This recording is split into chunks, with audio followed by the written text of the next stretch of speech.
Thanks, Joseph. Thanks, everybody who's been here all day. It seems like there's been some great ideas. Thanks to the folks who've put on TEDxGowanus, to ProteusGowanus, to Film Biz Recycling. Really very exciting to be here. I'm New York City Councilmember Brad Lander, and I'm really lucky to represent this very exciting set of neighborhoods. Not just Gowanus, but Carroll Gardens and Columbia Street Waterfront and Cobble Hill and Park Slope. Neighborhoods that are great, not just because they've got fantastic architecture, not just because they've got really creative people, but in large part because we exercise that creativity in groups. We exercise it together.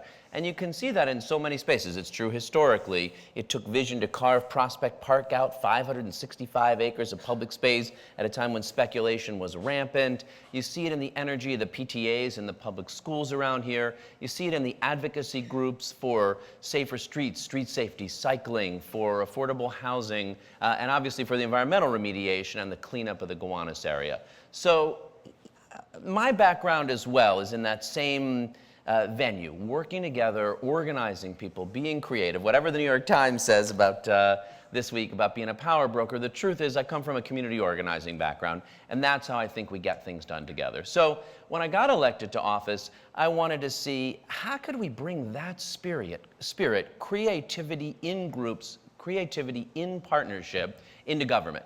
And not just anywhere in government, but to the most boring, most deadly part of government, the budget. Right? The most important, but also for most people, one where people's eyes glaze over. It's a $70 billion budget in New York City, and once you start talking, in billions, pretty soon it seems like it doesn't matter anymore. But at the same time, those are the decisions that are closest to the ground. So we went looking, and lo and behold, in Porto Alegre, Brazil, 20 years ago, comes this model, this new example called participatory budgeting, which seems a little like American Idol, and yet has now been done in 2,000 cities around the country, but very, very little in the United States. One alderman had done it in Chicago. We decided to bring it here to New York City. So along with Melissa Mark-Viverito, who's now the Speaker of the New York City Council, and Jumaane Williams and a couple others, we decided to give it a try here. Very simple idea. There's a piece of the budget called discretionary funding that normally elected officials just decide where it goes. And rather than have us decide this park, this nonprofit, I'll make the choices, let's throw it open. We'll start with residents brainstorming project ideas, what they'd like to see. And some of them were crazy. The first year people suggested a Gowandola for the Gowanus Canal. My personal favorite was public seltzer water fountains. How great would that be? Neither of those have won yet, but there's also a lot of practical and very creative ideas. They brainstorm. They develop those into meaningful concrete proposals in what we call delegate groups. They work with city agencies to figure out whether they're feasible and how much they would cost, put them on the ballot. Ballot goes out, residents can vote, the top projects win. So I'll give you a couple of things. This is where we start the brainstorming sessions in neighborhood assemblies. Hundreds of ideas get thrown out, again, at every level. Fix this horrific school bathroom, deal with water runoff through bioswales, make this intersection safer, give this library Wi-Fi, public investments that make sense to people in all the different neighborhoods in the district. Then people form these delegate groups. There's a transportation, education, environment, public safety, and they research those ideas and try to turn them from wacky brainstormed concepts into real specific proposals. And they have amazing conversations with bureaucrats and city agencies who are scratching their head trying to figure out what to do with these engaged, energetic citizens saying, all right, this intersection's got to be safer. We're not traffic safety engineers, but there's got to be a way to do it together. And they wrestle with each other, and sometimes the city bureaucrats say there's just no way to do it. And sometimes they say, all right, you know what? This is an intersection where we could find a way to do it. Let's put it on the ballot.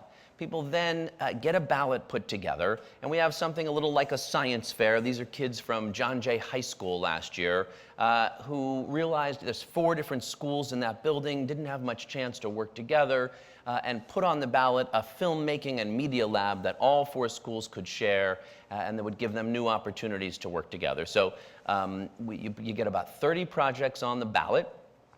People can come out and vote for it was 5, 6, 7. We've now put $2 million out on the ballot. 13 projects have been funded. We're entering year 3 right now. We're in the middle of it. The vote will be in the beginning of April. We've had some really remarkable projects funded so far. So here's a great example of what happens when you do this. This is a school bathroom at PS 124, not far from here down on 4th Avenue. But it didn't come really because even the principal and the kids at PS 124 were complaining at the beginning. A different budget delegate from a totally different school up the hill, MS 88, came in thinking, aha, I've got some way that I could get money for my school, for MS 88. That's how a lot of people approach it. They've got an idea or a project and they bring it to the table. But when he sat down and joined with the other public education delegates, they said, you know what? We shouldn't start just by letting the different delegates from the different schools arm wrestle. We should set up some process where we go and look at the different schools in the district, consider income, consider need, take some pictures, and think about what is really most important. And so that first year, they settled on PS 124, the school down the street here in 4th Avenue, where the kindergarten bathrooms had become basically so dysfunctional that they had to take the doors off the stalls, as a result of which the bathrooms were too small, even for the kindergartners, and the kids basically stopped going to the bathroom all day at school, and the school was just reporting all these difficult, a lot of difficulties that come when you don't let the kindergartners go to the bathroom. So lo and behold, they decided to put on the ballot PS 124 and organize people from many different schools throughout the district to support this one project. It was the top vote getter that year. More than 2,000 people voted. More than 900 of them voted for this one out of the 30 projects on the ballot. And we were able to move the School Construction Authority to do the project much faster than we ever had before because there was so much neighborhood support. This was the day we cut the ribbon. And the kids really do, I've been back in that school a few times, talk about what they've learned about stewardship, about how we take care of our stuff together. Those bathrooms were disgusting before, the kids didn't take care of them, and now they're gleaming and the kids do take care of them. And there's a way in which that's the same for all of us, and that's what participatory budgeting is all about. The people in this room, the people in these communities, they love their schools and their parks and their libraries and our streets and our environment and our community. But we don't often get the chance to really engage and take good care of it together, acting through and with government. And that really is what, at its best, participatory budgeting can call out in us. There have been a couple of projects in the Gowanus. The first year, the second winning project, highest vote-getting project, is a new compost facility on the banks of the Gowanus Canal. The Gowanus Canal Conservancy is already operating, and this will enable them to grow it substantially in size. Now, compost is popular around here. You got a lot of people that care about the environment and that are thinking differently about food and waste. But compost also just makes sense for New York City. We spend $100 million a year landfilling organic waste. That's $100 million a year we could do something very different with. So they put a project on the ballot that said, we'll expand composting. We'll do it right on the banks of the Gowanus Canal. It's elevated up enough that the compost won't float away in a flood. And so that project got a bunch of votes and is on its way. These are bioswales on 3rd Street as part of a project that some of you may know about. And as a result of participatory budgeting, there'll be more of them than there would have. We're not going to solve the CSO problem you saw earlier as a result solely of green infrastructure like these bioswales, but it is a good step forward that helps invest people in making decisions about how we spend money in ways that improve our neighborhood and make it cleaner, stronger, better. And what I hope, so we did this the first year, there were 4 of us, and we were only the 2nd city in New York City.